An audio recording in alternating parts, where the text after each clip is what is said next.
Welcome in, guys, to Sunday Super Show Off Show. And I'm Eric. This is SideQuest Comics, and yes, we're back for another live stream, and I got some awesome guests tonight. We'll give this a little bit of time for people to jump into the stream. I did change the time on this one. Just bumped it up a little bit early, just a little bit.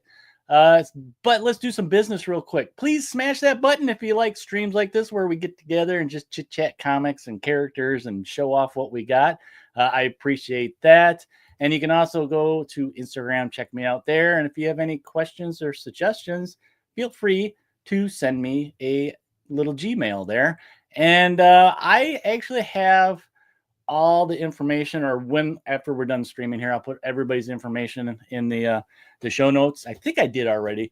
If I want you guys to all go check them out, they're great creators. So you know what? I want to just jump into it because I'm super excited about having these guests. A lot of these guys I've met doing this stuff online, and some of us have become very good friends. So I'm super excited for that. But let's go with our first guest. And I had the pleasure of being on his show for an interview not that long ago. But we got 22! Yo, what's going on, man? Thanks for having me. This is awesome. This has got to be kind of nice. You're not in the driver's seat, right? You just chill Oh, out, yeah. Absolutely. Show off some stuff, have fun. Absolutely. And then next up, I have my good buddy from the north, from the Council of X. I have Ryan, Colossus Collector. What's up, Ryan? What's going on, guys? And I'm so glad to have you guys on here. So, Ryan, I'm going to say right now, is it going to be all X-Men? No. No? All right. No. You don't sound confident in that at all. I just put them all together, and I had to do like a quick double take. There's always a good chance it could be, but no. I feel bad because I have my big list, and I still write little notes on it. It's like, who drew this book? So I write a little note type of thing on it. But let's get to my last guest, and this is another actually member of the Council of X, but he also has his own stream that he does with John's Comics with Kids. They do Omni Review, and this is my buddy Justin, he's a two-time guest on the show. You gotta go find the other guest in arm wrestle or Greco-Roman wrestle or something. I don't know. Appreciate you having me on, man. Yeah, Again, happy to have you. You were on. I think you were on my first one, my first official one that I did. Yep. So it's been a couple months. So yep. Good to see you still kicking a little bit, and yeah. Yep. But welcome in, guys. Like I told everybody watching, go below, sub all these guys up, check out their shows.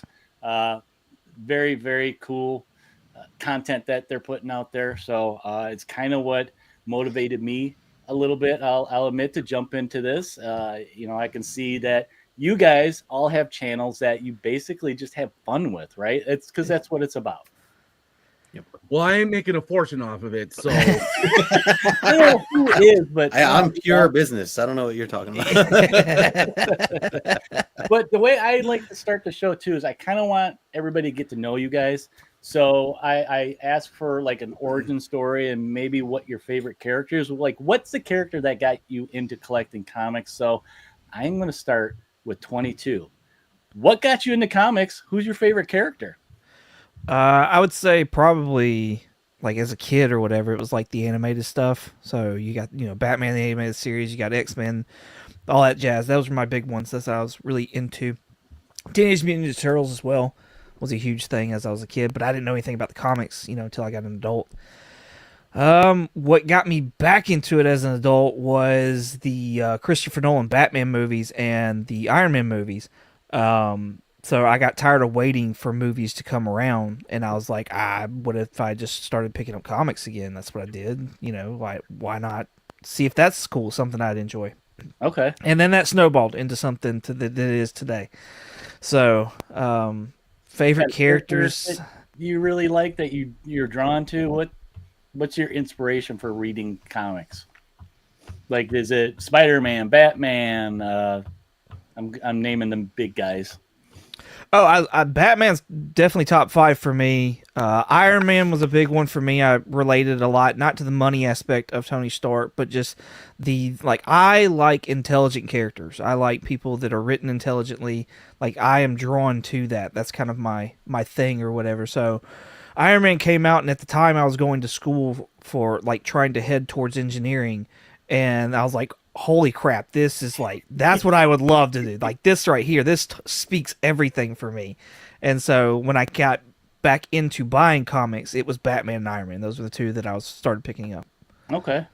Yeah, I think a lot of people, Batman got a lot of people in the comics, I think. I mean, Superman was like a 70s, 80s thing, and then he kind of, faded off. Spider-Man's always been kind of there, it seems, and Batman pretty much has always been there. But I think once, the movies, the animated show came out, it just kind of blew up. I thought Oh, Superman was like a 30s, 40s thing. Shots fired. All right, Ryan, since you spoke up, give us a little origin, and I think we all know who your favorite character is. Dupe. No. I think that it's a little obvious. Pyotr Rasputin is my namesake, Colossus Collector.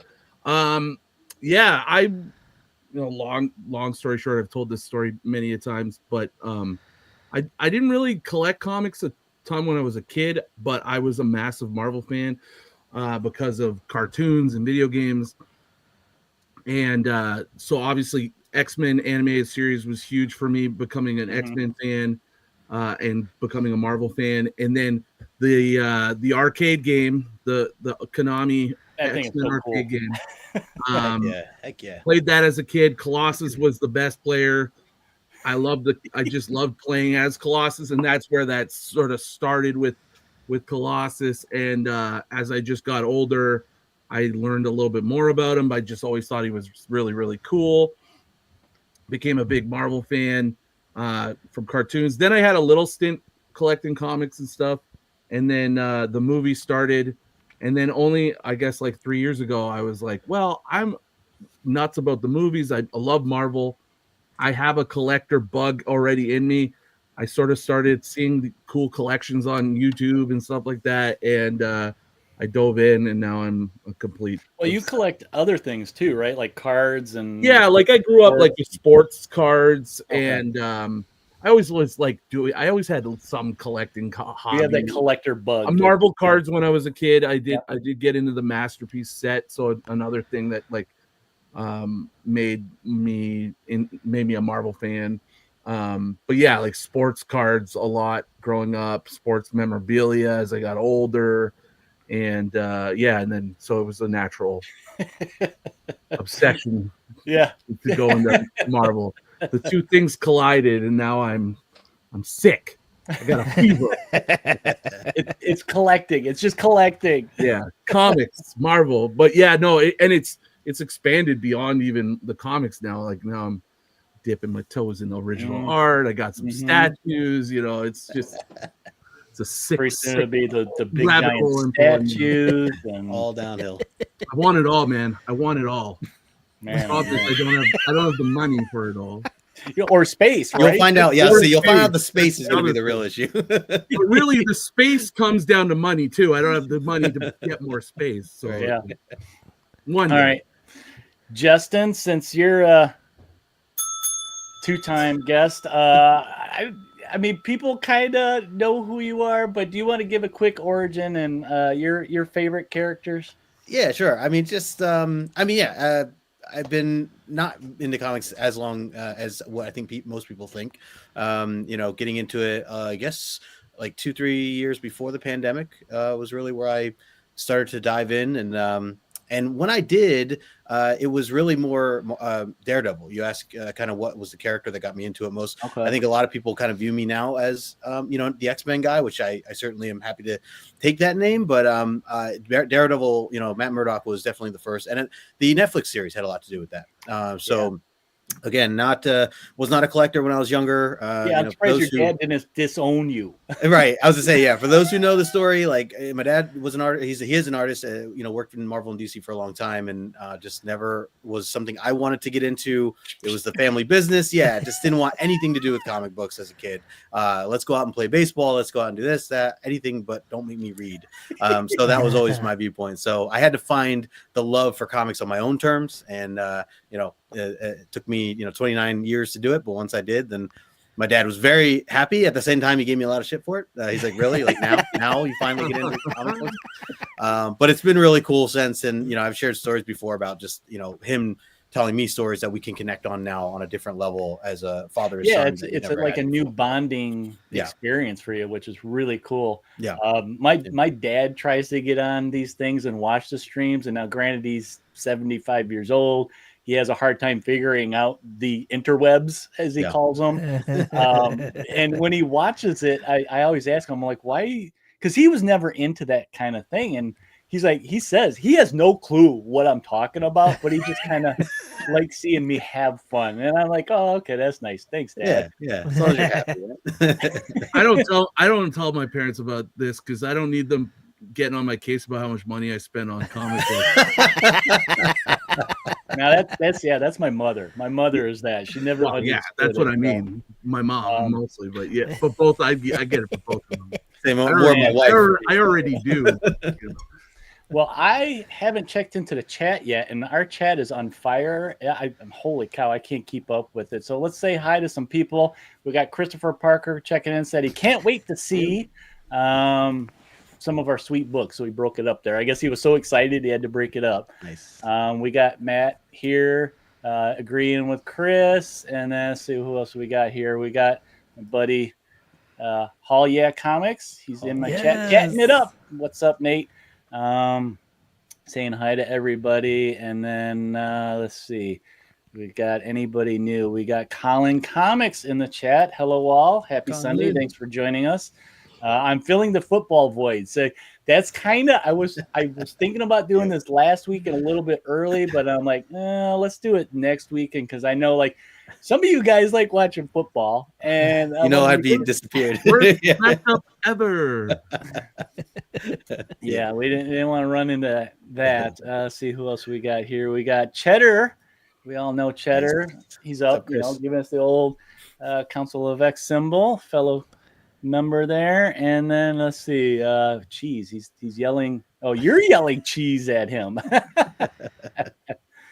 Cheese. And then we got No Good chiming in there. Hey, chat. And our favorite lurker, Richard, is up there. Richard? Hey, Richard. One of these days, if I can figure out the blue wrench and stuff, I got to start handing these out. And he's a good one that, I always see him in everybody's chat handling stuff. So, let's see. Did I get everybody? Yeah, I added a couple blue wrenches to my channel too, but I can't remember how I did it. So I have like 2 or 3, and then just got to YouTube it again. Yeah, I got to figure out how to do it too. I do wish it was easier. I do wish it was like a click, but it's not. I'll have to figure. I'll have to watch a video. All right. So, and then, thank you, Richard. So when I figure it out, you're going to be the one to do it. Richard loves to tell everybody to smash that like button and subscribe to the channel. Clicky click. Follow all the guests in the. Yeah, I'm pretty bad about that. When you do the recorded stuff, it's easier to be like, oh yeah, I forgot that, and just re-record it. But something about doing it live is just like, it's nerve-wracking. But once you get into it, it's like, it is what it is, right? This is us. This is how we are. Show business, baby. Yep. Show business.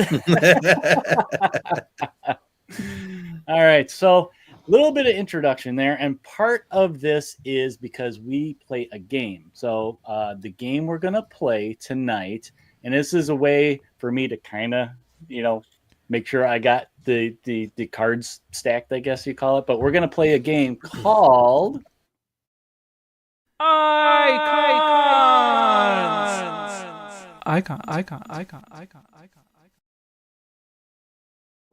I still can't believe my wife did that for me.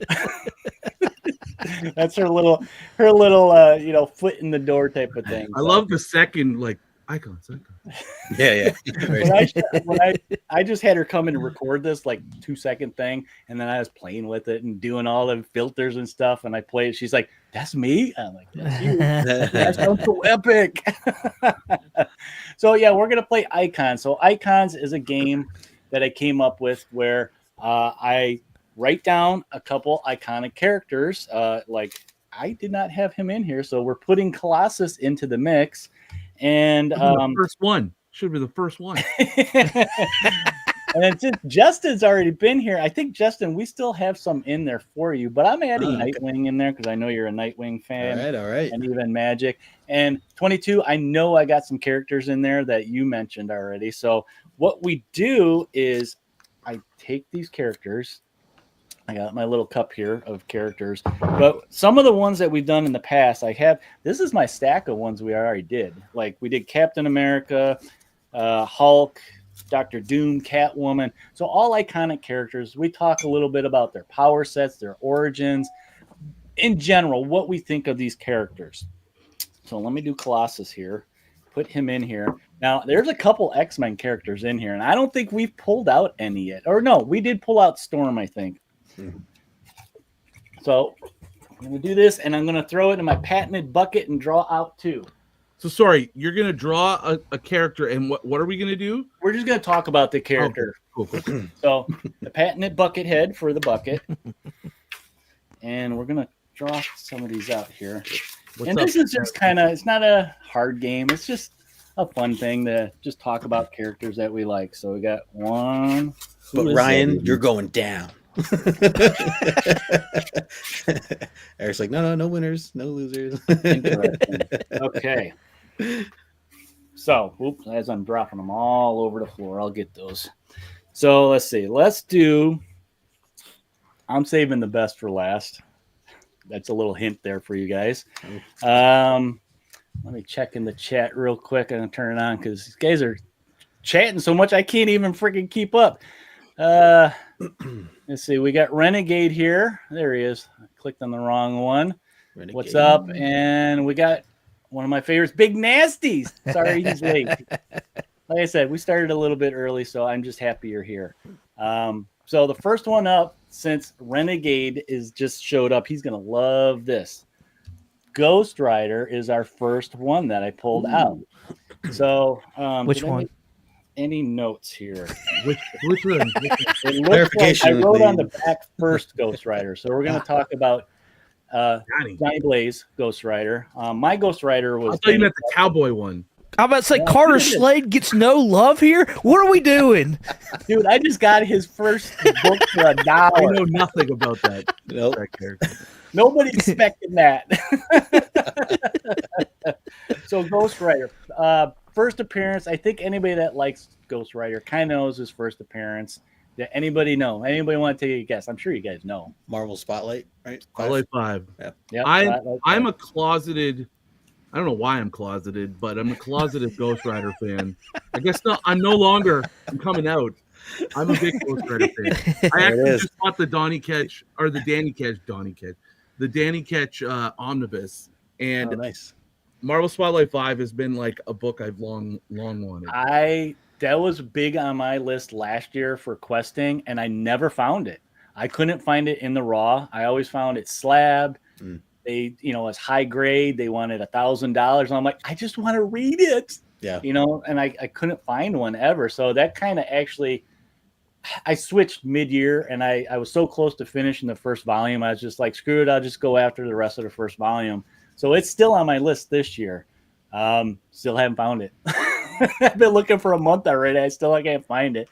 So yeah, Ryan, that's a great way to get that Ghost Rider, because that is a volume I'm still working on. When I got back into comics, that volume of Ghost Rider was one that I wanted to finish.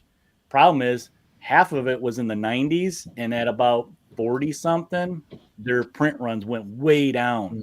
So you can't find them anywhere. And when you do find them, they're 10, 20 bucks. Nothing to do with the comic or story itself. It's just not those dollar bin specials that no. I mean, realistically, they should be, because they're not that great. But yeah, you can just not find them. Here you go. Here's a comment for Renegade for you, Ryan. Join the dark side.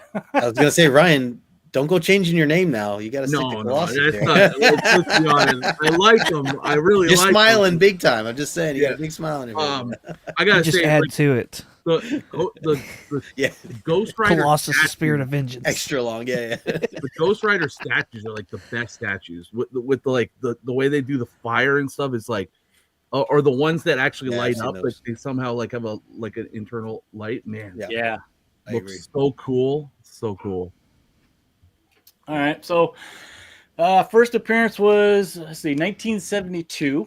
So we've had a Ghost Rider for a while, for Johnny anyway, not the cowboy guy. But kind of funny how they kind of all roped it into the same universe eventually, because I think was it Slade, Ghost Rider was that early 60s? I think he came out, and then he wasn't around long. No, his run's like a 7-issue run. Carter Slade. It's from the 60s. And before him, though, there's actually a golden age that was it was another relative of his. I can't remember what his name was, though. But yeah, they were all, but they weren't Spirit of Vengeance. Yeah, they were just like all dressed in white. Yeah. And they had the namesake of Ghost Rider. Now they got changed over to Knight Rider or something like that, or and those issues, like if you find Knight Rider, they're like reprints of those 60s comics. They're expensive. Like people that know or have them, like it's hard to find those too. It's crazy. And then he became a member of the West Coast Adventures at one point in time. Find them, snatch them up. Yeah. No, I like to, because I like that. That's I'm there for Slade, and I'm there for Robbie Reyes. Those are like my Ghost Riders that I like. But also, if you're not into it, it's just good to snatch up because you could flip them, right? Like possibly if somebody's like the Western stuff is so hit or miss though. But like if they're hard to find, like you'll be able to find someone like 22 who might want to find them. Just corner the market. I'm also looking for those dollar buys too. Like I'm like, I'll give you a good deal. Johnny Phantom Rider. Yes, the Phantom Rider. Renegade knows. Okay. Yes, that's what I was trying to remember. The Phantom Rider. See, yeah, he's our Ghost Rider go-to. I think this man has cosplayed Ghost Rider. So nice. Yeah. I think like when I got into Ghost Rider, I was in high school. It was Danny. I didn't really know much about the backstory and stuff. And I mean, I remember Johnny because we had what was that series called where they put them both together? It was after Johnny. God, I can't even think of what it's called. I'm blanking on the series where both of them they get Spirit of Vengeance, something like that. Yeah, I think that's what it is. I think it. Okay, and so that's really what I knew of Johnny. And then when I got back into comics a couple years ago, it was one particular cover that got me hooked on it. And it was like number 4 or 5. It was early on, and it was a picture of Johnny Blaze on his motorcycle, and it's like behind him. He's riding it up this like mountain or road, and there's this big face of like a guy in a classic Halloween devil costume, and it just said something about Satan on it, and I was like, oh my God, this is just ridiculous, but so cool at the same time that it hooked me. It hooked me into just, I mean, that was the fun thing with the 70s is that it was kind of campy, didn't take itself serious, but it was just so much fun. So I got hooked on his series then. And that series was neat because reading it, you see them that they were trying to figure out what they wanted to do with this character as his powers were coming out. All of a sudden, now he can turn whatever he rides or drives into like this hell machine. And You know, this was before they had some of his powers where he's making people feel guilty for all the wrongs they did. Um, you know, so it was neat to see his evolution in that series and his character and all that. I mean, he had a really cool power set where it was just like he was a demon, but not a demon. He was fighting that internal battle of, you know, he got those powers from originally the devil, and then they turned into Mephisto. You know, and he was like rebelling against him, right? So I think that was kind of neat to see him trying to be something more. And eventually, that's I think what drew me into that character and going into the other characters too. So, what do you guys think about his character? Was he interesting to read? I mean, you said you're a closet fan, Ryan. I haven't read I haven't read a lot of it yet. Like it's just something that's like on my list of things to read. But yeah, just really cool character. I've always just liked the character, the story behind it, origin of it, and they just came out with a new title like Spirit of Violence or something like that. Yeah, they're trying to introduce The him. cover was incredible. I gotta try and track one down.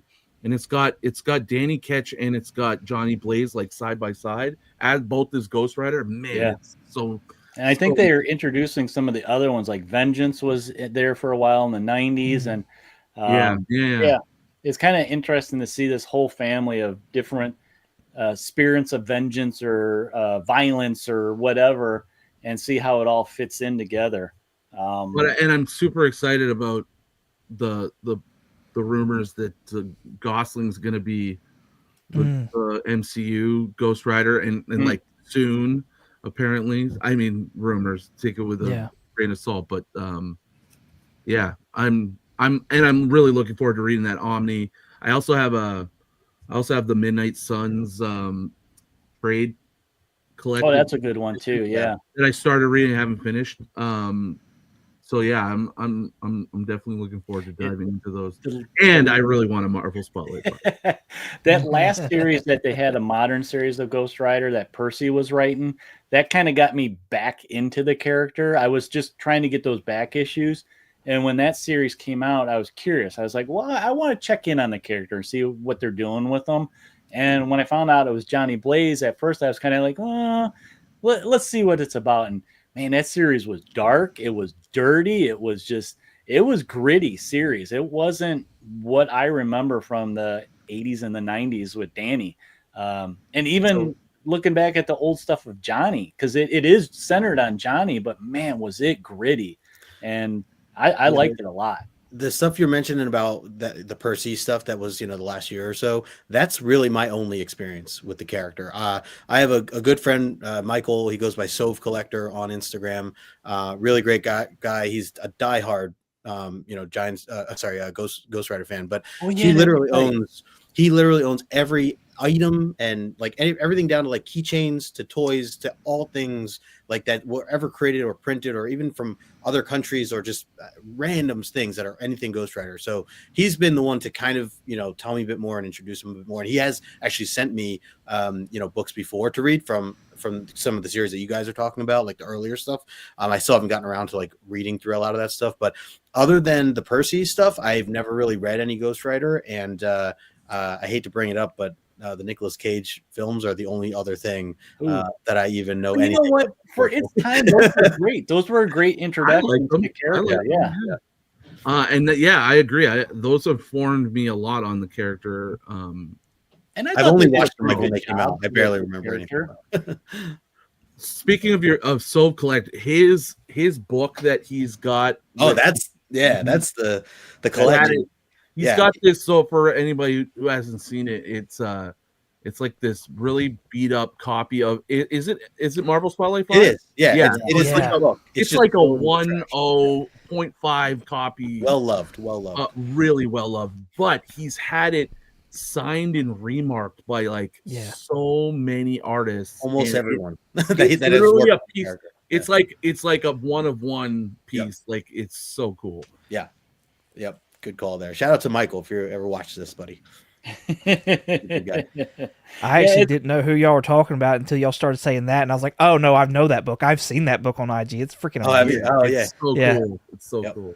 Yeah, it's cool that somebody can find a character and just get really deep into the character like that. I mean, I'm a huge Wolverine fan, but I can't say I'm that kind of a fan. There's too many other characters that I do enjoy reading their books and stuff to be that dedicated, I think. I mean, it's a really neat thing. That's kind of what I aspire to for Colossus, but I'm still building that up. Well, in general too, like you're You'll get an there, man. X-Men fan, but that's your X-Men, and that's Yeah. how I look at it. Like I'm a Wolverine fan, but I also really like the X-Men. So, But yeah, and I love a lot of other things too, like you. So it can't be all him all the time. I yeah. was gonna say There's now also Ghost not Rider's gonna that take much- over Ryan's life. Yeah. He's gonna cheat on Colossus with Ghost Rider. Oh man. I'd like Two to separate accounts. introduce you to my new friend. Just start going around as two different names. That'd be great. All right. So our second character that we have drawn is my other favorite Nice. character, Magneto. I was gonna say it almost looks like Mayeto or something. Yeah. That's his alias when he's in. Yeah, you go. Really into mayonnaise. So I'm pretty sure everybody knows Magneto's first appearance. I mean, as X-Men number 1, 1963, right? 1963. I had to double check. So he's been around for a long time in the Marvel Universe. Primarily, he was the big bad for a long time. And one of the things I like about him is that he doesn't just stick with the X-Men.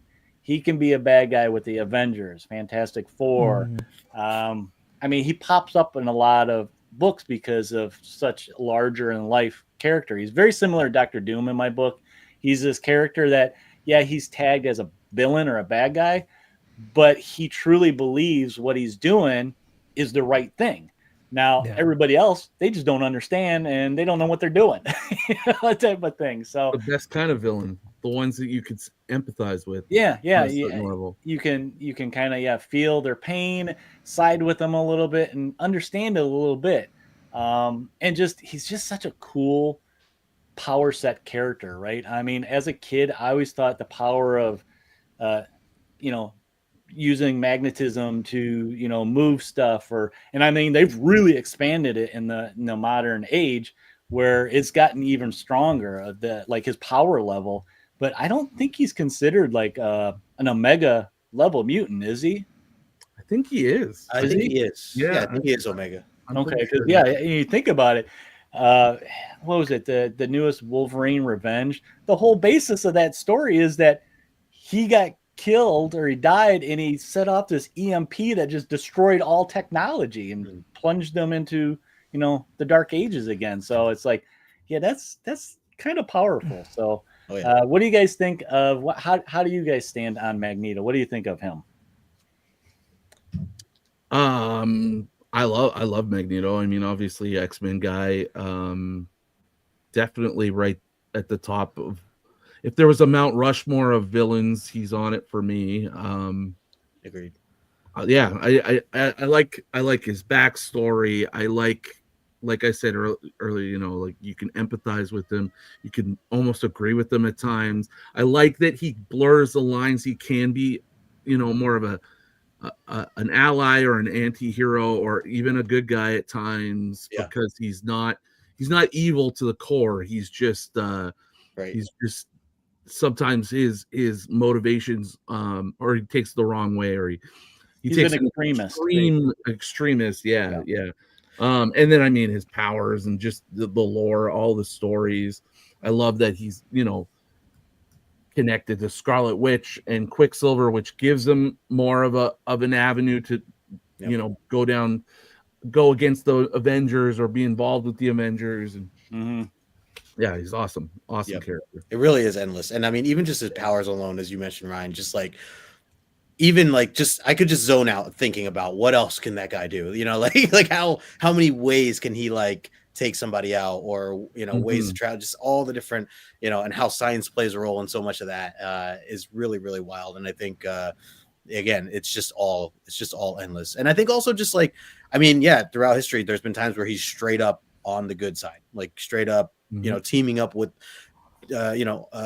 characters that we love, whether they're from the X-Men or even from Avengers and other aspects of it. So very, very much so, just so much detail there that it's not just black and white of, yeah, like you guys said, just he's not just evil, even though he created the Brotherhood of Evil movies. He's not just evil. I mean, it's got to say something that, like in the original Secret Wars, like Magneto was on the side with Professor X and Captain America and like all these other heroes. You know what I mean? And they even questioned that when they saw him. They're like, "Hey, what's this guy doing here? What's with them?" Right? It ended up in the original Secret Wars. It split the X-Men and the Avengers up because the X-Men wanted to like go with Magneto, right? Right. And it just makes for interesting, like, you have to really like bury your feelings about this guy that's done like mass killings and all these things, right? Yeah. And especially at that time, because at that time he was still there was no real good side to him yet. Because that was technically before even like issue 200 or anything like that. He still was just trials and everything. Some of the stuff he did was bad. I mean, he sank a whole submarine of I think it was Russian sailors. What else did he do? I mean, he dropped something on a whole bunch of army people, and I mean, he was bad back in the day. And then I think just through time, I think just in general, comics changed at in like the 70s, really, where things started getting a little softer, not so black and white. You started getting gray. Yeah, and I think Claremont. Yeah, and Claremont was a big part of that. They started fleshing out a story of, well, what's his motivation? Why is he doing this? And they came up with a killer backstory for him that is just like, okay, I can understand that. If you kind of went through that and you had that capability, it's like, I can understand. Do I agree with it? Maybe not quite, but he was a good, other side of the coin to Charles, who his methods were similar, but they were more, they take more time. They're more peaceful type of thing. Whereas Magneto, he wanted action now. I'm sick of this. Let's go, type of thing. Yeah. Oh, yeah. It definitely made a huge difference when the characters swapped, like y'all have all been saying anyways, from like just being a bad, like super villain to like, it's not even so much, the acts. It's more along the lines of like what's right in his eyes. Yeah. Like that's a whole different mindset of just being like, I'm a badass because I'm a badass, than just like, no, this is right, and like we need to go about it this way. Like that's a whole character shift.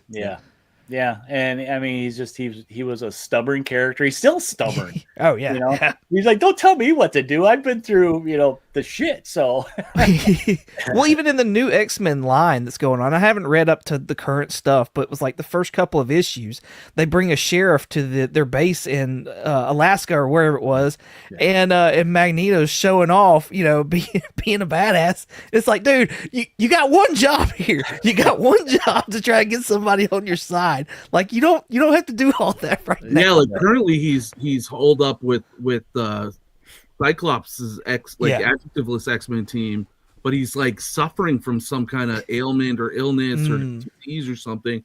So he's not like been in the stories actively, but I'm interested to see like what that's about. And Beast is like trying to like save him type of thing. And but there's like a bigger storyline brewing. Yeah, they're gonna build up to something. Yeah, so it'll be interesting to see what happens there. Yeah.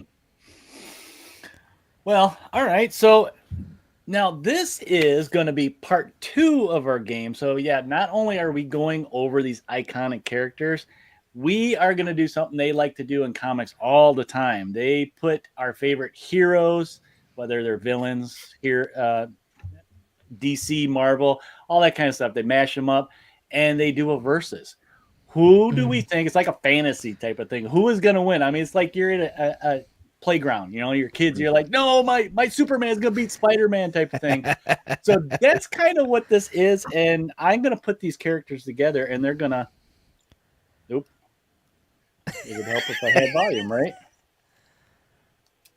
I need to load this on the stream one of these days.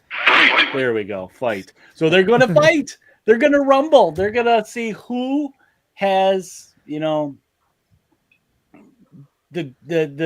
power to defeat the other. And this came up, I think, on my last live stream. Somebody couldn't believe that we had, I think it was Captain America versus Catwoman, and Catwoman won. Hey, that's how the panel voted. That's how the chat voted. Because realistically, it comes down to it, it's the writers, right? Whoever they want to win is going to win. I think whoever was on that panel was smoking something.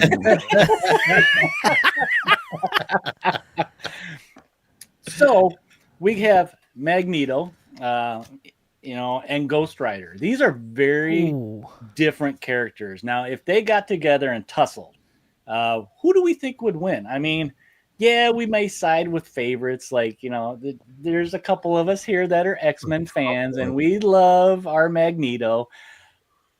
But we also like Ghost Rider. He's got that supernatural, foot in the door type of thing, and that's very different for the X-Men. So let's see. We already have people chiming in the chat here. It's a tough one because honestly, like Ghost Rider's penance stare is like insane, right? But I mean, can he even get to him?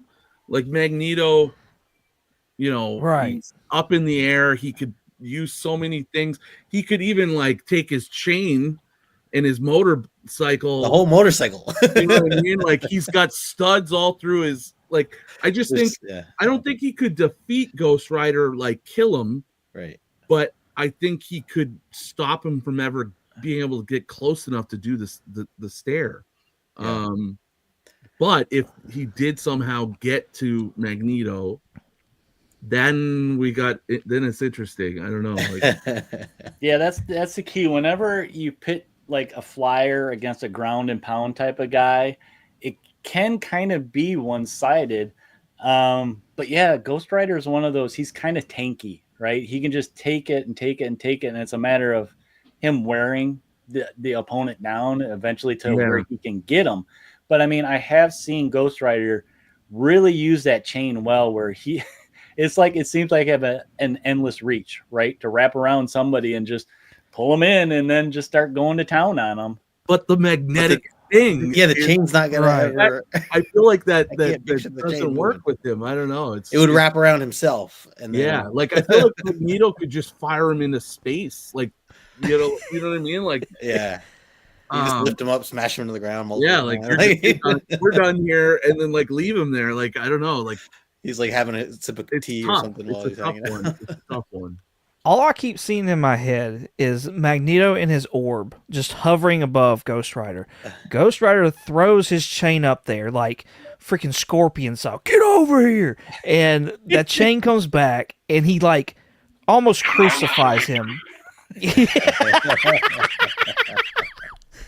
On like some asphalt or something, and he just buries him in the core of the earth and just like leaves him there. Like that's all I see in my brain the entire time we're talking. Is just like this is done in 5 minutes. Like the only resistance is the earth's crust at this point in time. And I'm curious what the writers would do to like a workaround the whole metal thing. I mean, can he put the Hellfire into anything, something that's not metallic, that he could use against Magneto? I mean, we've seen him do similar stuff like that, infuse it with his energy. Like, I think most recently you see Johnny Blaze use just a basic shotgun, but he turns the ammo into Hellfire. Okay. So it's like he can change stuff to this like demonic power set. I think if you go by the rules of like Superman, where like, plastic and magic is now Magneto's like false. Now this is a whole new argument. Now this is a whole new like conversation. You know what I mean? Yeah. It's true. Like it all depends on the parameters of what we're working with here, right? Like it depends on the writer's choices, right? Like man, like I don't know. I don't know how to make a definitive decision. I mean, I think about like, you know, Magneto is certainly, you know, when it went up against Wolverine, he's gone up against Colossus, and there have been times where both Wolverine and Colossus have kind of gotten the upper hand on Magneto. However, it was really because it was a team effort always in the scenario. Yeah. So a one-on-one is, I really can't see it. Again, from my knowledge, and again, lack of knowledge for the one side of Ghost Rider. But just like, I'm just applying science here and just thinking, you know, that way. Yeah, just you know, metal and what he can do to metal. I mean, so, like outside of basically just a writer's choice of, like Ghost Rider's metal doesn't work because it's got magic, hellfire, whatever, or you know, besides just like basically muting Magneto, if you're just looking at what does Ghost Rider have, what does Magneto have, I feel like Ghost Rider's covered in metal. Like everything is metal with him.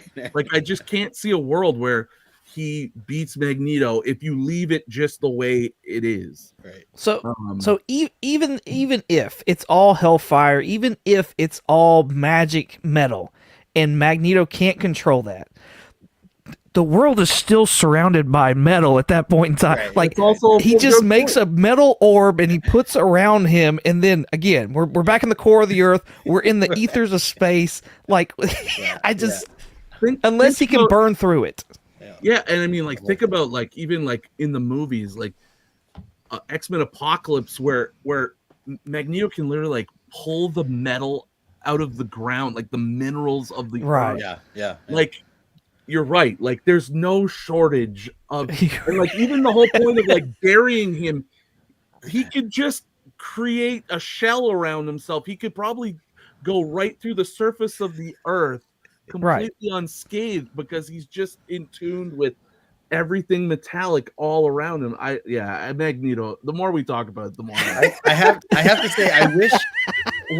Eric, you're gonna have to. We'll have to reach out to my buddy Michael, and I will reach out to him and ask him, because I know he'll have, you know, probably a very good argument on his side of things. And again, lack of, at least for me, at least, you know, not fully knowing all the capabilities of Ghost Rider. But I would be curious to hear his point of view, and any, you know, others that I think it's going to come down to the magic hellfire type of thing. Maybe, he's gonna beat him.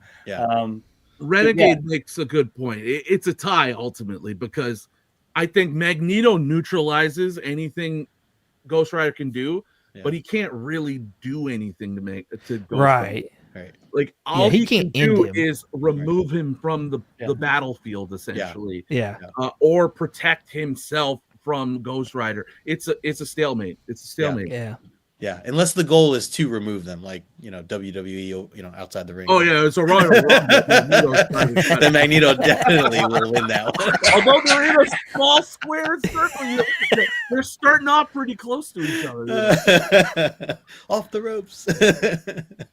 All right, so I think let's get a summary. I know most of the chat is siding with Magneto. Let's go with the chat. I do. Or with the panel here, I do love Ghost Rider, and we're talking about Johnny too. So like, you know, old school Ghost Rider with his power set and stuff. But like many of our arguments here have been talking about Magneto, he's pretty downright powerful. And I think when you talk about their character, he's the kind of character that he's gonna do what it takes to get the job done. So he's not gonna be distracted by innocence or, you know, property damage or stuff. Like he ain't concerned about that. He's like, okay, I'm putting this guy in the ground type of thing. So I am gonna go with Magneto in this fight. So 22, what do you think? I'm sticking with Magneto as well. Magneto, like Ryan. Like I said, I do ultimately believe it's a stalemate, but I will go for Magneto just because he would be the controller. If this was like an MMA fight and we were counting points, Magneto would win on points. Well said, Justin. Yeah, I'm with you guys for all those reasons. Definitely Magneto. All right, it looks like I'm looking at the chat, and most of the chat. I like Dope's Ghost Rider is possessed by Satan. It's like maybe we should rethink this. You see, and that's I think it might come down to that whole demonic Yeah. magic type of thing. But like you said, stalemate. I think because it is just they're two very powerful characters, and once again, it's the writers, right? Yeah, Dope put his 2 cents in there, and let's see. Yeah, Richard, you might be the only one that said Ghost. Well, no, I think Dope's siding with Ghost Rider, but man, you guys are on fire. I can't keep up with you. Renegade, yeah, maybe a little bit being a Ghost Rider fan. But yeah, he's saying a draw, but can't see a Ghost Rider win. Damn it. Sorry, Renegade. All right. Well, it looks like we have a winner. And we're going to go with Magneto today on the show for. Here we go. Where is it? Nope. This one. Icon.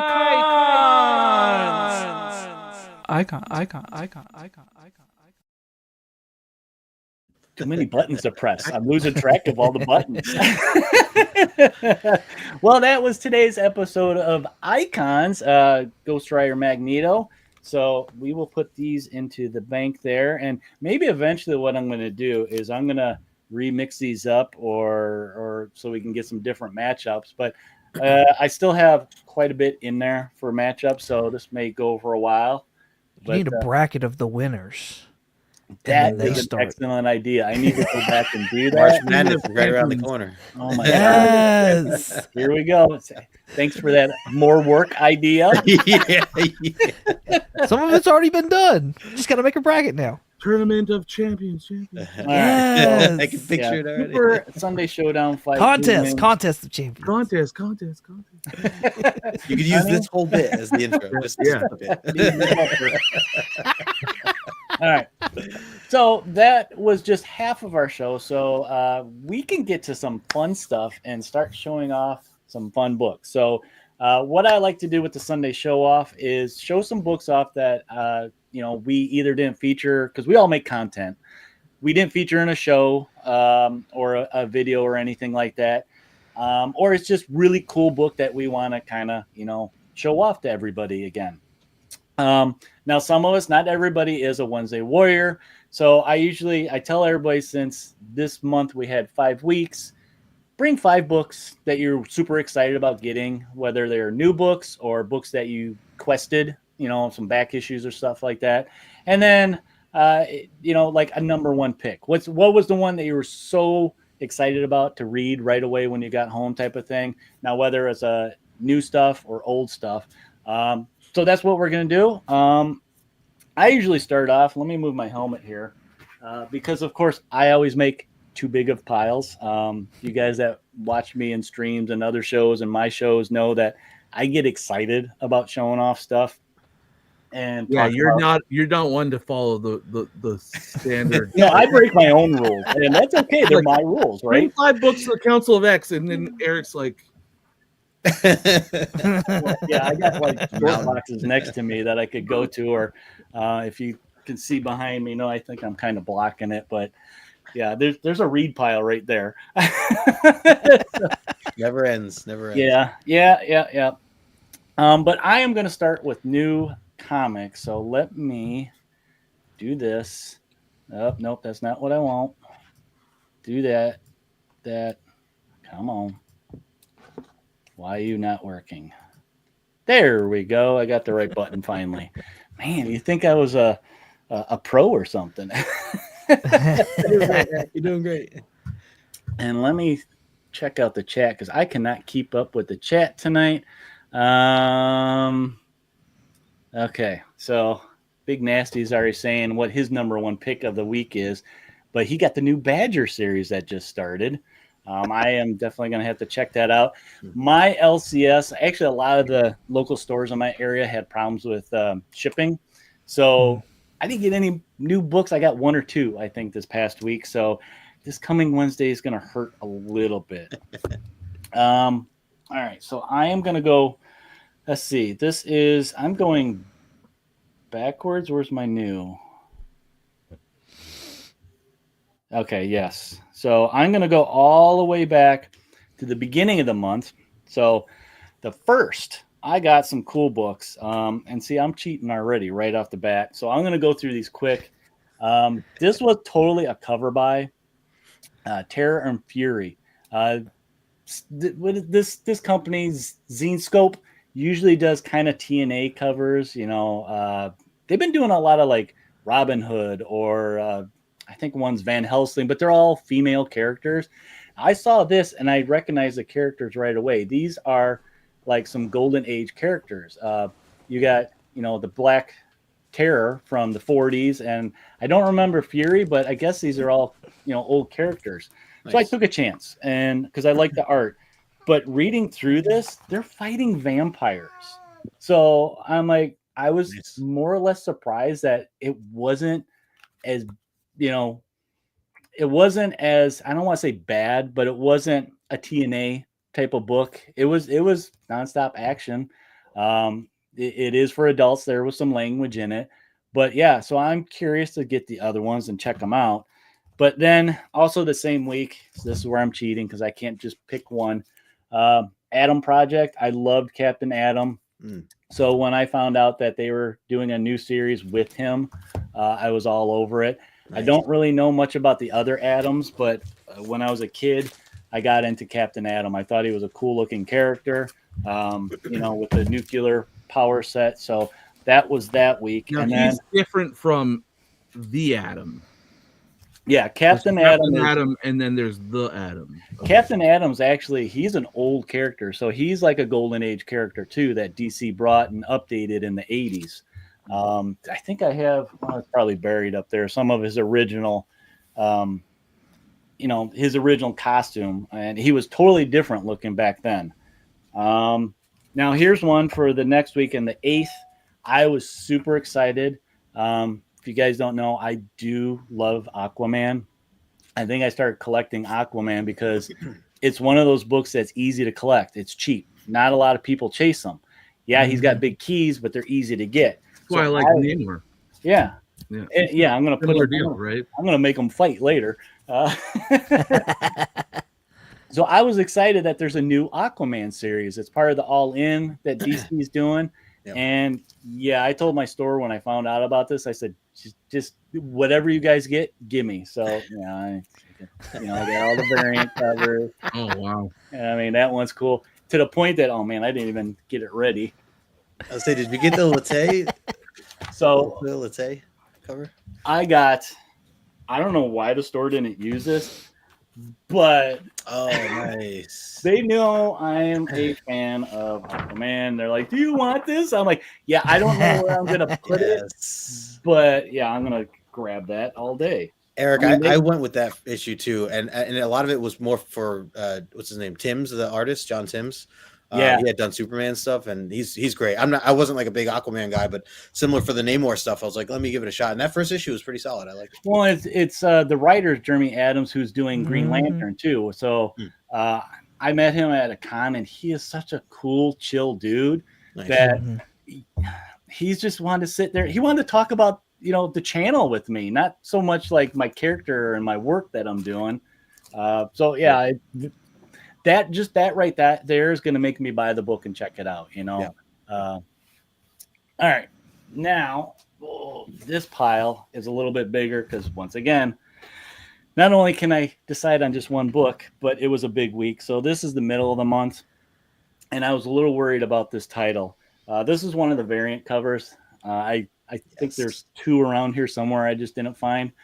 Variant covers got me with this one, guys. Rogue Savage Land. I think I got a lot of guys. I think I got all of them. I was a little worried about this because when I heard about it, I'm like, what kind of story are they going to tell?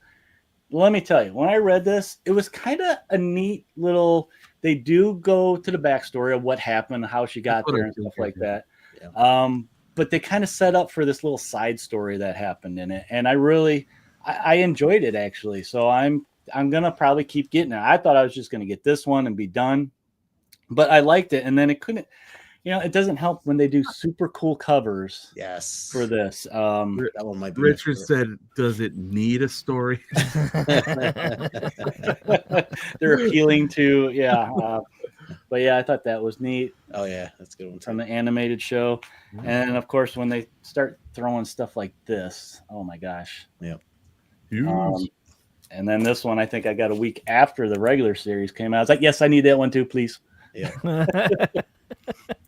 But to go along with that week, so yeah, that was, like I said, this wasn't even all of them, but that was like 6 of them. I think there's 2 more around here I just couldn't find.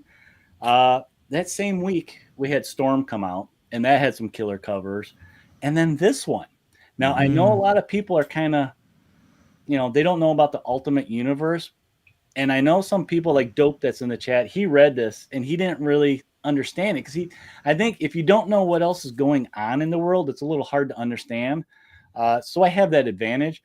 I like this. I really like this. I want to see what they do with the character more. Sorry, Ryan, your boy's a bad guy. I know. We're gonna talk. We're gonna talk about it. But once again, oh my God, they got me good this month with covers. I mean, come on, stop, Marvel, because I can't say no when it's my Wolverine. Yep. So yeah, that was a rough week. And then I'm gonna pick it up here so you guys can go. We have. They're not like Dynamite. This one was 2 weeks ago. Gearing up for Dr. Doom. Oh yeah. So I got this one with Doom and Rocket Raccoon. I don't know. It's weird. I mean, it wasn't what they're doing this whole run of like weird combination stories, like random characters put together. So I don't know if this has anything to do with the Dr. Doom stuff coming, but it's Dr. Doom. I'm gonna pick it up. And then the other one I got that week that I really excited about was Revenge. I like that they moved the story forward in time, so we kind of get to see. I haven't read that yet. I have it, but I haven't read it yet. I mean, it's interesting. I mean, here's a little teaser. I read the first issue. I do like it. I think I'm probably going to wait for a trade at this point. So. Yeah, it's weird, the release date on that. I completely forgot about it until that came out, and I was like, oh, yeah, there's supposed to be 2 more issues still. And then just this week, the last one I got. And that one took a while to come out. Like, there was like a big gap between. The delay, I think, is what happened. Yeah. But this last one was totally a cover buy. This just gives me shades of Hammer movies from the 60s and 70s. I was all over it.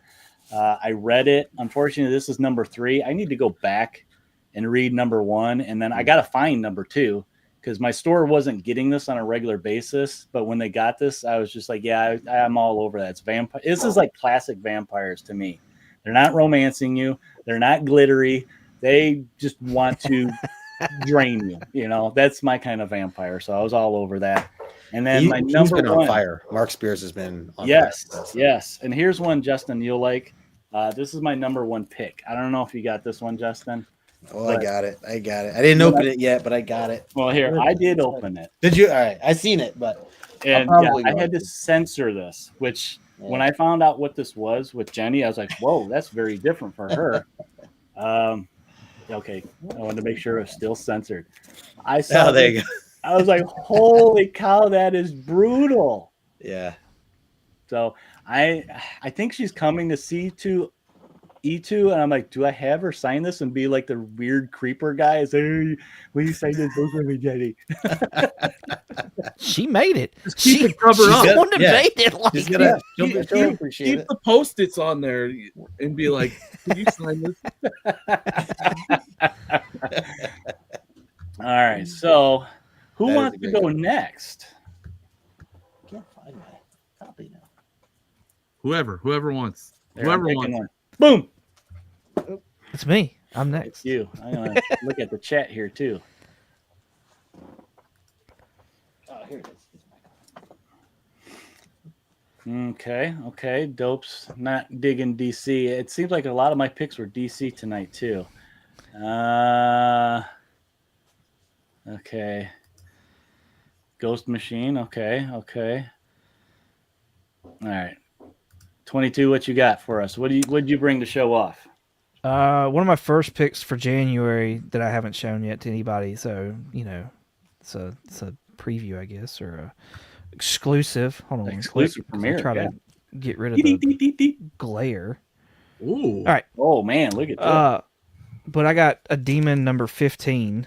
Ooh, nice. Awesome. That's a good one. It's pretty cheap. So I was like, yes. I think I'm like 3 issues away from getting this run completed. So pretty excited about that. Awesome Jack Kirby. Yeah, that's classic Kirby nice. there. Yep. You're talking about Jeremy Adams. So I'm all over Jeremy Adams' Green Lantern. Yes. That's one of my favorite books that I read every freaking month. I still get excited about it. And the artwork's fantastic. The story's been fantastic. And Jeremy Adams, if you're not following him on Instagram, you definitely should be. He just seems like a super seller cool guy. It's one of those where like it's kind of like I don't know that I'd necessarily want to meet him because like I don't want to crap all over my vision of who he is. But I think he's actually like really an awesome guy, so I really do want to meet him. But then he also did writing for the Green Lantern, the animated series, and I love that cartoon. It's one of my favorite cartoons of all times, and he like actually wrote some of those. So really cool writer, and yeah, he's doing Aquaman now. He seems to be super excited about it, and he's always been a big Green Lantern fan. So solid read right now for me, anyways. Here's my favorite, one of my top 5s, and I pick them up regardless of whether they're good or not, and that's Iron Man.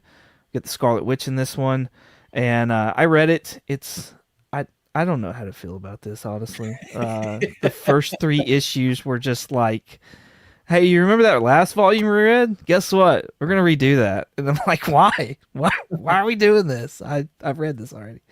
So this seems to be starting a new arc, but it's a lot of like magic versus technology. I think that's leading up to this whole Riri show that's coming out. I can't recommend anybody reading this, but if you're interested, I guess pick it up. I don't know what to tell you. For the fans, right?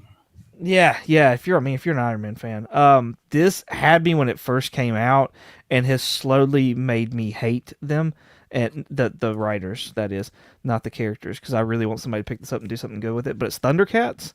And so it started out with like David Nakayama covers that were A covers, and now Perillo is taking over. And even though his Panthro is fugly, like look at that, oh my gosh, that guy, he is rough looking. But the story, like I don't know what has happened. I don't know what's going on. The first arc was actually decent. I enjoyed it, and they kind of left on a cliffhanger for a little bit, and then they got to this volume, this arc, and it's so choppy, and it's just getting worse. Yeah. So if you're a Thundercats fan, I'm sorry. Don't pick this up. Don't read this. I dropped it pretty early on too. I was just like, what is going on? I mean, I don't know if it's because I'm a fan of the original and I don't like what they're doing with this. I don't know. Yeah. And now they got Silverhawks, which I did get. I haven't read it yet, but I did get, and I'm kind of like, oh my God, what are they going to do with this one now? I see Silverhawks, I think, having a bigger fan base than Thundercats, so I would be interested to see what that is. I never was into Silverhawks. I didn't even know that was a thing till however long ago. But did you get the Mark Spears cover for that? Which one did I get? I don't think I got that one. I got one that looks like a retro cover. It's got the full team on it, and it's very a throwback to the animation, the old cartoon. So, yeah. Got you. I love Dollar Bin Diving. Love it. Love it.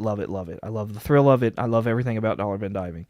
And so I picked this up. I do all my sub stuff, all my Dollar Bin for the most part is through mycomicshop.com. That's not like a plug or whatever for them or anything like that. It's just what I do, just to give you backstory. And that's because I don't really have an LCS around me. Like, I don't. So anyways, I found this on their Dollar Bin list, and I picked it up. It is the Lone Ranger, but it's a hardcover, and it was a freaking $1, and I was like, absolutely, yes, please. Nice. So, Dynamite. Yeah. I thought it was fantastic. For $1, yes. Absolutely. I'm a fan of Dynamite's Red Sonja, and I've been getting the Space Ghost series that they're doing. Oh, nice. So, I some of their other stuff, I'm kind of like, I've tried reading, and I just can't get into it. Yeah. And I think it's all on the writers, really. So, yeah. I don't necessarily want to collect Lone Ranger and like that, the Dynamite Lone Ranger and floppies, but when I saw it, I'm interested in it. And when I saw it, like I said, for $1, I was like, I need this now. Easy to take a chance on something like that. Yeah. Right. Hardcover too. It's nice. Exactly. So this last pick is the most recent thing that I've gotten in off of eBay. I saw it and I thought it was a fantastic, at least if I could get it auction wise for the price that I got it at, it would be fantastic. I wound up spending about, I think it was close to $50, $55, somewhere around in there. That's shipping everything out the door. But it was this Nova #1 in a 6.5. Ooh, So nice. this book here keeps going up and down and sideways and whatever else, and nothing's ever been confirmed. So when I saw it, and I was like, you know what, that's decent. That's decent for $50. Like, Yeah. yes. White pages. So yeah, Love that cover. Yeah, white pages. Very nice. Yep. It's great. Great find. So Yeah, and that wasn't a very long series too, so you could easily probably go get that full series if you wanted to. I don't know that I necessarily know that I care about Nova that much. It was just I Well, don't if know that I anybody do. does, I'm gonna have a bunch of them for sale next Friday at my. There you go. But it was I think one of my goals this year, because I keep going back and forth because I don't necessarily know what I want to do goal wise this year. I know that I've got 22 issues left in Iron Man Volume 1 that I want to get, but I know I don't want to get all 22 of them. I just kind of want to go to maybe 11 or something, and then I was like, I need to add more keys. That's kind of my goal this year, is to add more keys to my collection, because I just feel like I'm kind of lacking in that aspect of, my PC. So, Okay. more keys. Nice. All right. Next. Oh, definitely Demon #1. They're dope. Definitely.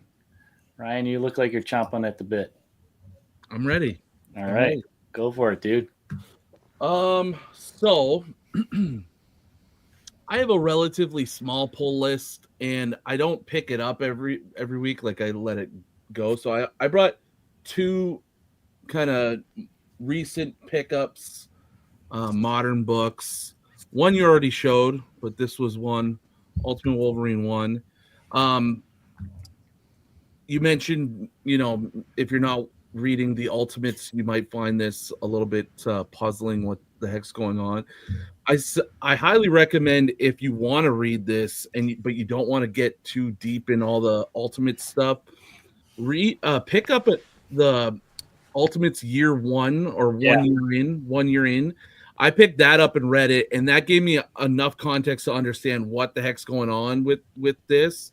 Cool book, cool story, but clearly Jonathan Hickman has something against my guy, because he is just ruin his good name.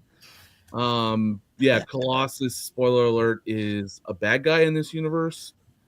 He also was bad in Wolverine Revenge. Well, bad-ish, I don't know. I don't know what the heck's up with Hickman and my guy. And then the rest of the main continuity of Marvel is just ignoring his existence in an entirety. So I don't know. I'm not feeling very hopeful that he's going to show up in the MCU anytime soon, given his current treatment. But he is apparently going to be in the next X-Force issue coming out in February. So we will see what damage they do to him in that issue. I was gonna say, even when Hickman started to write the Krakoa era, he really wasn't part of it. Wasn't around, right? Never, yeah. And then when Hickman got off it and other people took over, he still was a bad guy, being taken over, mentally by someone else. But there's always rough ride, man. Somebody's got to do him some justice. The modern writers right now, I don't know. I got to get in there. They don't like him. There you go. So Justin, obviously, we've talked about this series plenty. Yeah. Namor. I mean, I knew you were gonna. We both love it. It continues to impress. Yeah. It's Jason Aaron, loving the story, and just can't wait to read the next issue every time it comes out. So. Yeah, when I pick that one up weekly, it's usually the first one I'm reading. Yeah, it's great. It's I'm really interested to see where it goes. So those are my new comic book day-ish books that I got. I did a recent video of a bunch of pickups, so I grabbed a couple, more of the highlighted books I showed. Nice. In 9. Dang. Heck, Grab this. I'm now 7 away from my 1 to 300 run, amazing. and Fantastic. I just love this book. Super happy to have that. Yep. Nice copy. It's pretty nice. Yep. I'd say it's a mid grade, low mid grade. Then I got this bad boy, Strength of Goodness. I've always wanted this book. I just never have pulled the trigger on it, but finally got this one in the PC. Nice. I'm a big fan of Stranko. I'm really hoping that he ends up being at one of the cons I go to this year, because was he not at Terrificon last year? Not last year, no. I think he was the year before, because he's like everywhere. That guy. He's very I hope so. Still. I hope so, because he's getting up there, and you never know when it's going to be the last chance, right? So I hope I can. If he's going to be at Heroes or Terrificon, I'm going to have a whole stack of books for him to sign. So this one, giving some DC love here. This one's probably going to be the most unexpected book I'm showing. It's this House of Secrets 114. Oh my gosh, this book. That's awesome. So why, Ryan? Why do you have a DC book, and why do you have a horror book of all things? Yes. Well, I'm Canadian. I like hockey. It's enough. Pure vibe, because I got on my radar a little. I don't know, last year sometime. I've been on the lookout for a copy, and Aaron from A1's Comics had this. I was like, yo, what are you selling that for? And then we worked out a good deal on it. It looks like a nice copy with the. Yeah, it is. It's a very nice copy. Minimal ticks on the spine. It's like a 7580, something like that. A1's a good dude. He's got the Yes, he is. He's good. He hooks me up a lot. And then I'm just gonna rapid fire through just a few easy con pickups that I got. Alpha Flight. This is actually 4 books in here, but I haven't pulled them all out. Oh, okay. Nice. Kind of so 2 through 5, basically. Issues 2 through 5. 2, something like that. Nice. Something like that. More Alpha Flight. One of the first series I started collecting. That's the homage right there. The homage, yeah. This is a later one. Got my country all over it. Oh yeah, I remember that. They had a couple different still, covers. Still polybagged. Yeah. That's right there. And then there's some Jim Lee. Nice. Right there. This isn't his first one, right? No, I think it's the one where Wolverine's jumping out of box. Right, yeah, but it's yellow as well, right? Yeah. So I never realized that Jim Lee worked on that section of Alpha Flight until literally 2-3 months ago. Yeah, I was going through the Alpha Flight. I actually just grabbed a few Alpha Flight books, and I just saw Jim. I was like, "Oh, Lee!" I was like, "Jim Lee!" And I opened the book. I'm like, "Oh, wow!" Yeah. I had no idea. So now I'm like, "Yeah, keeping an eye out." That's his origin. That one, and look at Punisher. He did a bunch of stuff on Punisher too. Yeah. I think War Journal. Yeah, War Journal, and he did some really nice covers. There's one, I don't remember the number, but it's got Wolverine on it, and it's like this interesting kind of color tone. The color job on it is really interesting. But it's one of my favorite Jim Lee covers outside of X-Men. Nice. Then I got this one. Yeah, good one. Been wanting to pick up a copy of this. I have never run into it, but that's such a cool one. They did a series like Spider-Man, I think Fantastic Four, Daredevil, all just like that one. It's really cool. Yeah, so when I think somebody at on the Council of X had this, and I saw it for the first time, I was like, well, that's going to be in my collection at some point. But haven't had a chance to get one until I found it in a bin at a local little hotel ballroom con thing that I went to a couple weeks ago. So nice. That is it for me. All right. Good stuff. Let's switch over to Justin. All right. So I took the Namor off the list. I'll take this off the list too, because Erica did have that on there for Mark Spears. I've been trying to buy all his stuff, because especially just all the horror stuff that he's been putting out has just been spot on. So yeah, I mean, I'll run through a lot of them are the new books. This is the Seasons issue number 1, new Image title that's out right now. The main reason I was really excited for this is because Rick Remender is on the book. He's the writer for it. If you guys have never read anything from Remender, he's one of my favorite writers. So between Black Science and what's the other one? Deadly Class, those two, some great reads if you guys never read those. But I haven't read that one yet. I do want to dive in, but yeah, I'm really interested in checking out more of that.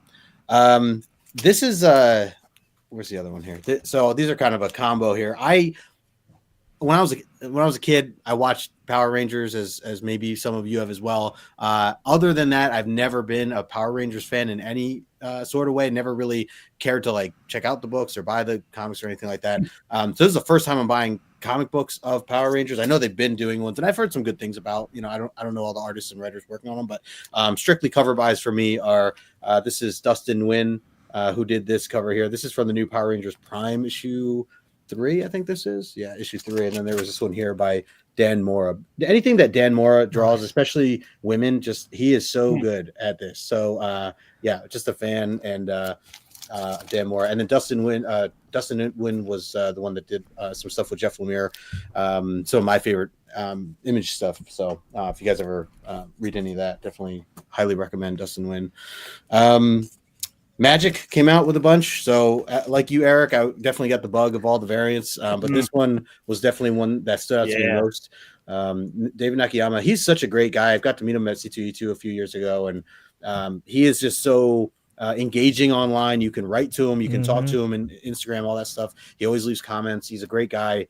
And on top of that, just a phenomenal artist. So, this is a perfect kind of tie into where I'm at in my collecting right now and my reading, because I am just loving everything and anything Magic related, thanks to reading more New Mutants with John and everyone else that's joined us, for Omni X-Men. She's just become one of my favorite characters, like all time. I also grabbed the Rivals variant, which I'm usually not a fan of these types of variants that have like several sketches on them at once, but I just thought this was so badass. Like this style is so badass. And I'm hearing great things about Rivals. I don't play Rivals, but I've heard the game is really cool. So there's that. Black Hammer issue number 3 from the new Spiral City stuff. If you guys have ever read, this is Jeff Lemire, Greatness.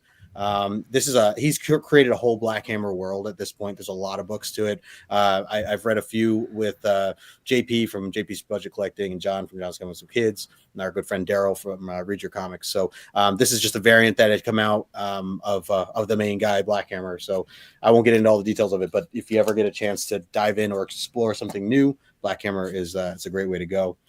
And then the other, I say this and I feel like every month there's at least one buy that I spend. I try to stay away from Virgin variant covers. I try to not go crazy with ratio variant covers. I try to get the cover A's always, plus maybe a cover B or C or whatever. But again, Magic Kick had to go with the Virgin variant of this cover. That's nice. This is Leslie Lee. She goes by Lyrics as well. And I grabbed the one with the trade dress, but also just had to have the Virgin variant as well. And this is a 1 in 50, if anybody was wondering. Wow. But right, just like absolutely badass. And again, just like the more I'm reading, this character is just like, yeah, it just all clicks for me. So big fan. That's all the new stuff, and then I'll just rifle through some of these used things these back issue bins. Used, yeah. I used to work at a FYE, like a CD store, and we always had new and used. It's still stuck with me 12 years. So here's New Mutants. Nice. 18 and 19. You've been going after those now because of the show, right? Dude, I literally will buy these anytime. Eric, I told you, like, I'm trying to find the newsstand copies of everything, but when it comes to these 3, well, these 2 and issue 20, like the trilogy, it looks so nice. I will buy them. I will just always buy this, and especially because you look at these prices. This one's $6. This other one was $2.50. That's Zap Comics. And most of the time they're around that price for, especially these. So I will forever buy these. These are one of the few books that we actually rated as a 10. We rank our books as we read them, 1 through 10 graded style, CGC graded. Very few books have we ever given a 10 to, and these were some of them. So if you guys have never read Demon Bear, it is a hell of a story. Really, really great. So there's those. This one I just found also when I was buying from Zap. So this is another Bill Sienkiewicz greatness. We're about to get into this one here in next week, actually. What's up, Brian? And then last two, I actually posted this recently, Marvel Team Up. This is first appearance of Karma, and there's also a really great backstory here between T'Challa and Storm. If you guys ever get a chance to check out the backstory of that as like a secondary story, but it's also just a really fun read. Spider-Man actually fighting the Fantastic Four, because there's a lot of twists and turns, all because of Karma and what her abilities do to some of these players. So it's a really fun story. And then the last one I'll share is. There's another book I buy every single time I find it. If you guys ever find it in the wild anywhere, please, if you don't own it for yourself already, pick up a copy. Let me know. I'll pay you for it. I'll pay shipping, whatever. It's not a key to anybody but me, so it's not don't go trying to flip this book or anything. Marvel Team Up. This is issue number 145. I got this for $2.50. This is again not a key to anybody else but me. This is my dad's artwork. Him and Bob Layton did the cover to this book, and my dad did the interiors to this. And I'm going to show you the inside and why it's extra special compared to just some other things that my dad has drawn for anything Marvel or DC related. This splash page right here has got a really cool shot of Spider-Man in the black suit, and he's swinging through the city here, hopping over cars and all that stuff. But if you look real close, the graffiti down at the bottom, like right down there near my pinky, has Debbie Greg. So Greg is my dad, Greg LaRoque, and Debbie is actually my mom. She's the only one that I know as a Debbie who spells her name Y instead of IE. Most Debbies are IE. And I was just flipping through this when I bought it the first time I had bought it. And I was like, oh wow, and immediately I'm like, he put mom in the comic, and I reach out to him like that's a nod to mom. He's like, of course, I had to put your mom in the comic. Like, that's my mom has an appearance, or my mom's name I should say has an appearance in comic books. So it was just like such a random thing that I just was flipping through, and I'm so glad that I caught that little detail, because it's not even part of the story, right? What a neat Easter egg. Cool. That is such a cool Easter egg. Yeah. So now I'll forever try to buy this book. So 145 if you guys got it. Should be in a dollar bin. So yeah, I love that series, and a lot of them I do find in the dollar bins. Yeah, for sure. I'm gonna keep an eye open for that one now. Yeah. I swear, if I see this on eBay for $50, Ryan's gonna be like, Justin, I found it for you, but you would not believe they were selling it for $100, man. There you go, mom's first appearance, as Christopher said. There you go. Yeah. All right, I want to check in.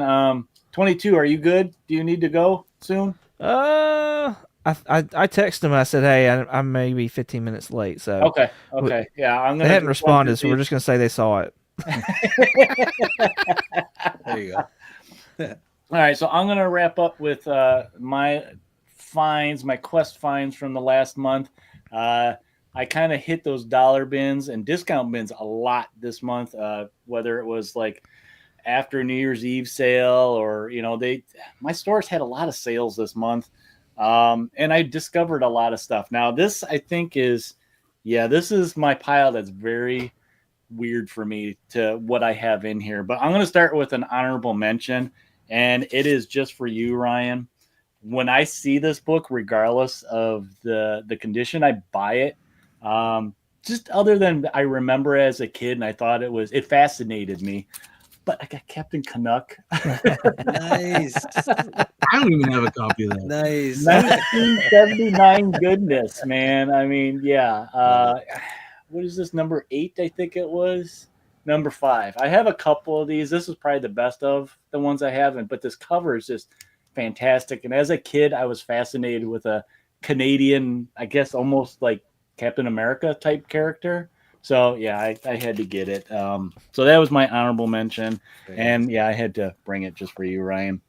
But I'm gonna jump into my pile and I'll run through these. And a lot of these, I'll highlight why I got these, because these aren't my usual. Most of this pile, guys, is DC, which is very unusual. I've always considered myself a Marvel guy, but one of the first ones I got in a dollar sale was Night Force #1. Ooh. I've always That's seen it. cool. I took a chance, and this 1982. This isn't their first series, but the reason I mainly grabbed it is because it's Marv Wolfman and Gene Colan getting together again and working on this. They worked on Tomb of Dracula, is what I mainly know them for. So flip through it. The art is just so, if it's like one of those, oh yeah, I remember this feeling of the artwork. And the story, it's a little dark. It's dark for its time. So this was, after reading, it's a series that I inspired me to go get the rest of them. It's not a very long series. I think it's only 14 issues. Like I said, I usually see them in the dollar bins. I couldn't wait. I just went on, I got a full set of them so I can read the full story, because I hate reading broken series. Another one similar to that inspired me to go chase them down. I fell in love with this cover. This is Batman Curse of the Night, the White Knight. This is #4. So this is fairly recent. 2019. But again, one of those things, I got it, I read it, I love the art, I love the setup of this story. I dug a little more into this White Knight world. I'm telling you what, I'm not going to go chase the floppies. I'm going to go get the hardcover deluxes. There you go. I'd rather have it's worth all it. one. Yeah, so the artwork's amazing through and through. You might still want to get the copies eventually. I'll get like this the one. The covers are amazing, dude. I'll tell you. I saw this one of Batgirl Barbara all geared up. I was like, oh my gosh, she looks so badass. Yep. Yeah, There's some cool Harley Quinn ones too, and Joker and stuff. And what I spent $1.50 on this. Nice. There you go. And, you know, hard to pass that one up. So yeah, those two I'm chasing after them. And then this next book I got, I've been looking for this one for about a year. It's Superman's Girlfriend, Lois Lane. I love this series and the Jimmy Olsen series. Same, dude. Same. Crack me up. They're so weird. This one, see, this came out. This is 129. The reason I got this, not just because I love the series, this is a birthday book for me. This came out, to show my age a little bit, 1973.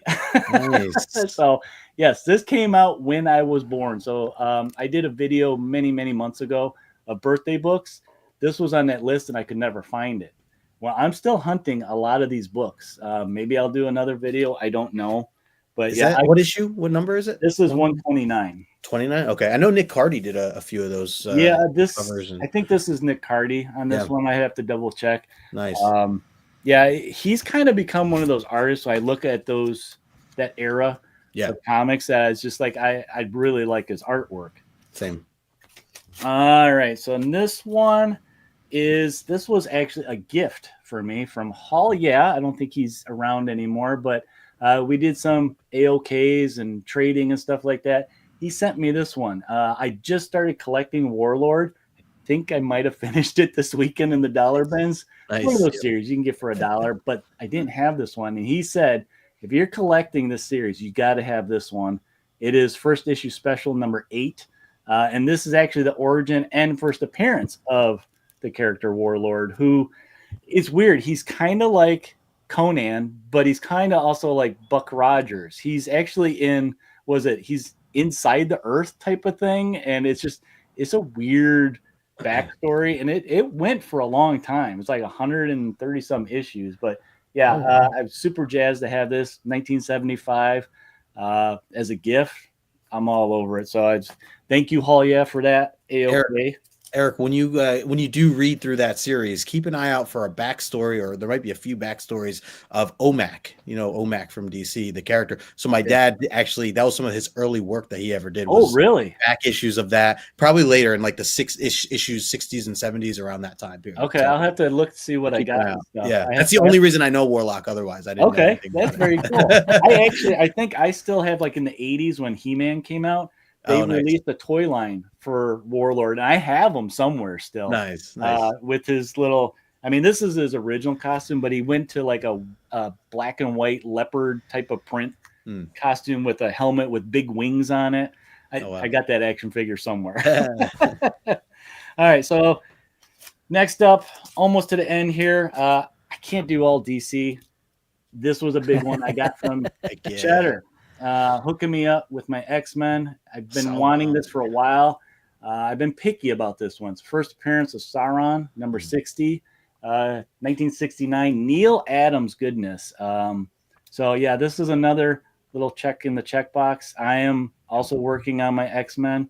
What am I on? This one I just recently got. So this takes me down to, okay, you ready for this? 35. I need 35 for the entire run of Uncanny X-Men. Wow. So Wow. unfortunately, a lot of those are under 20. So man. the big ones. I Oh. do have, like, the Sentinels, the little story arc for that one, the 3-issue arc. I have number 10. I think it's still behind me. I got recently, and I think I got number 7 recently too. So I got a couple, but this was one of those big ones I needed to fill a hole. So I'm getting there slowly but surely. I'm getting there. Very nice. And then my top one here, also a big one. This is a DC one. This was the first one off my 2025 list. It's Aquaman. What is this? Number 35 from 67. And it is the first appearance of Black Manta. Growing up, I was always drawn to Aquaman. I thought Black Manta was such a cool villain for him. Yeah, and this one's Nick Cardy. Probably that's why I was attracted to it. There you go. Yeah. Yeah, he did a lot of those, I think, right? Yeah, and I think this one, number 1, first appearance of Ocean Master. That's kind of it for big books for the series. The rest of them, I mean, yeah, you can see $20 ones based on condition, but I love this series. It's very reminiscent for me, I think, and nostalgic for me of growing up. And yeah, I used to watch the old cartoons all the time. And then my number 1 pick for finds that I have, this. I love DC is doing these. Yes. DC's finest, Aquaman, King of Atlantis. What I like about this, so this runs from 57 to 62. So it's all early stories of Aquaman. I mean, you got Aqualad in here and stuff. Nice. To get some of these stories, I would be so poor. I paid, what was this, $40 for this big chunky book with all these old stories in it. Nice. In color and everything. Nice. Yeah, and I'm like, yeah, you have his regular series, you have Action Comics, Showcase. This I couldn't even find any of these, so I was super jazzed to have these old Aquaman stories. And then on top of it, because they started doing this stuff, I picked up Supergirl too. Same thing. To find these old comics for decent prices without breaking the bank is going to be hard. So, but that was my roundup of the month for my quest. Let me go back to this. Do you guys anybody have anything else they want to show off or recent pickups? I have one thing I have to show. And okay. It's just me going down the rabbit hole. That I always do this. This recently is technically my 3rd slab now for this, but just going down the Pokemon rabbit hole. Zapdos. Oh yeah, I saw some of your pictures. 151 set that had come out like 2 years ago. So any Pokemon fans out there, Pokemon Pocket got me pulled right back in. I used to collect as a kid, so this is very nostalgic to me. And now all the new fancy artwork, I'm like, whoa, like the modern stuff's like beautiful stuff. Some really cool stuff there. So, I never told you, Justin, I did help my son finish his entire first run of Pokemon. Oh, you did? Oh, nice. His major Christmas present was that Charizard. The box or whatever it was. Well, I did end up not getting that. I found a nice like portfolio zipper case to put all the cards in. Oh, nice. But he needed that last card for the entire first run. And that was a big gift. Yeah, a little card with a big gift, but hell yeah, he's got them all now. He's got the original set. So that's amazing. Fantastic. Where are you going to put that to keep it safe? So, right. Very cool. Very cool. Right, I was going to say, Eric, real quick, if you're a Black Manta fan, if you don't already have his second appearance, you're going to want to grab that. The cover is freaking phenomenal for it. Look it up. I got that. I can't remember what number it is. I own it and I have it. I'll send you a picture I know afterwards. What you're talking about. That one where it's like looking upward. Yes. Yeah, that's and he's standing on the trade dress that says Aquaman. Like, oh my gosh, it's freaking phenomenal. It's one of the best covers. Period too. The art just like went skyrocketing with what they were doing. All right, we have another local. What's up? Yo. All right. Well, I wanted to, before we get out of here, I wanted to give you guys the floor a little bit to talk about what's coming up with your channels, plug stuff like that you got coming up, and remind everybody, if you guys want to check any of them out, go down below. Have links to all their channels, whether it's Instagram or YouTube, and you can check them out, sub them up, give some likes and all that stuff. But Justin, you got anything coming up that you want to talk about, plug, projects? Yeah. So normally I have Omni X-Men every Tuesday, but we're actually skipping this Tuesday, John and I. So we'll be back. The following Tuesday will be on my channel. If anybody's interested, we're continuing on with our New Mutants, breakdown here. But no, the one thing I do have coming up for this Wednesday is I'll have another Comic Collector Origins where I'll be interviewing our good friend Cheddar, Chris, who was in the chat earlier. So he'll be my guest for this Wednesday. It'll be 10 o'clock Eastern, and just going to learn a little bit more of his origin story and go down that road. So very cool. Yeah. Otherwise, that's about it. Getting ready for Super Bowl. Yeah. 22. What do you got coming up? You got a regular show also. I've got so much always. So first and foremost, I'm a co-host of a podcast called the Comically Comics Podcast. It's on all podcatchers. New episodes drop every Monday, so tomorrow morning there'll be a new episode. Right now, we're doing reviews of Creature Commandos, so if you're big into Creature Commandos, if you liked it, that's a great place to go. It is like, you definitely need to be 18 or older to listen to it, because, language and the things we talk about, but it's comics, it's fun. I think y'all will enjoy it. As far as my YouTube, I have my own YouTube channel, 22 Comics, and Monday nights is my top 10 alternatives. I go take the cover price top 10 list, and then I find alternatives that are like cheaper for the most part for every book. At least that's the goal. Every book that's on the cover price top 10 list. Every other week on Thursday, I do a show called Collecting Uncensored. I've actually had Eric on, and I've had Ryan on. So, Justin, I'm be coming to you soon to have you on, man. But yeah, no. I try to create a place where, like, we don't necessarily talk about origin stories, but this is the sequel to those kinds of shows. And we talk about the things that people are loving right here, right now. And they can just be themselves. They don't have to be, a certain YouTube persona or anything like that. Like, they can just kind of let go. Two guys talking comic books and having a good time. I think I was the one guest that showed off probably the most books. What, I show off like 100 books or something? I was like rapid fire. You were ready, bro. You were so ready. No way. No way, Eric. Oh, but it was great. Every episode has been fantastic. I've loved it. So yes, I think any and everybody will have a blast coming and checking that out. And then of course I do pre-records. Those usually drop on a Wednesday. I think right now I'm working on a how to ship comics, because I do a lot of stuff through eBay, and I feel like it would be helpful to people to know how to ship comic books. So that's one of those that's coming out. And then I've got a con that I'm going to, like a little show con that I'm going to this coming up Saturday. So that footage will be out soon as well once it's done. And you're busy, dude. You're busy. Yeah. And that's why I'm having to leave early, is because we're going to go sit there and record the podcast on Sunday nights. Stop with you. All right, Ryan, what do we got coming up with the Colossus Collector? Lots of stuff. I'm going to have a video dropping, I hope this week, if I could get it edited in time. I'm aiming for Thursday to drop that one. It's I got a big haul of Japanese comics. Oh. And there's going to be a fun intro with this one. If it's what I think it was, all I have to say is, damn you. I was there. A lot of stuff I've been picking up lately. Just very cool, just random cool stuff from Japan. Nice.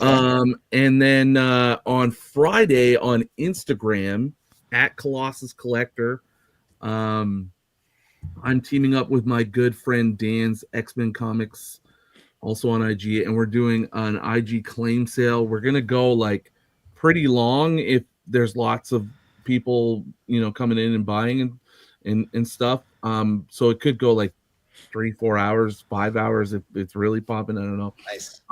We're starting at, I believe, hold on, double check. We are starting at 7:30 Eastern, 4:30 Pacific on Friday, but we're gonna go late. So if you're on the West Coast, we will still be on in a more convenient time for you. And we got lots. I got like 2 short boxes full of stuff to throw up. Nice. We're gonna have $3, $5. Now you're talking. You know, keys, all sorts of stuff. I got DC stuff, even a little bit of indie. And Dan's gonna have a bunch of stuff. Dan's got yeah, and then we may even have some like cheaper stuff, like dollar book stuff. So yeah, we're gonna have a big claim sale. We're gonna see how it goes on IG. We've never done it on IG. So hope everybody will pop in. And Dan gonna weed out everything that's not a Mark Jewelers. no, yeah, don't. Dan's gonna have lots of X-Men stuff, but also, you know, we're gonna have a wide breadth of stuff to look at. So, and I got some bundles even, and yeah, it should be a good time. And then after that, Council of X, Monday, February 10th, usual time, 9 Eastern. I think it was 9 Eastern. I might have said 8. I'll double check. Anyways, that night, on Monday the 10th, the Council of X will be back together on my channel as well. All right. Lots of stuff for you guys all to check out. So like I said, make sure you go follow the links, give these guys all a sub, and hit the bell icon so you know when stuff is coming out. And don't forget about little old me, and smash that button, subscribe, comment down below what you guys thought of the books that we showed, all the books. I'd love to hear your 2 cents. These shows, I like doing these shows and watching these shows because then I discover new stuff, and that's why I have like a notebook next to the computer so I can write stuff down. But yeah, that's all we got for you guys tonight. You guys, thank you for joining me on this live show. Thanks for having us. You guys, Absolutely. 2 of you, it's the Thank first time. I hope we were too rough with you guys. A little bit. No, Oh, I enjoyed it. And then Fantastic. Justin, thank you for coming back again and putting up with me showing about a gazillion books. So I favorite it's fun. It's fun. But yeah, that's all we got tonight. Let me check in with the chat real quick. Yeah, everybody's saying that they enjoyed it. Great show. Thank you guys, as always. I appreciate all the comments in the chat. And if you missed it, well, you can watch it in the rewind on the channel. But let's get out of here, guys. I got to find all my buttons. But until next time, guys, happy questing out there, and we will talk to you all later.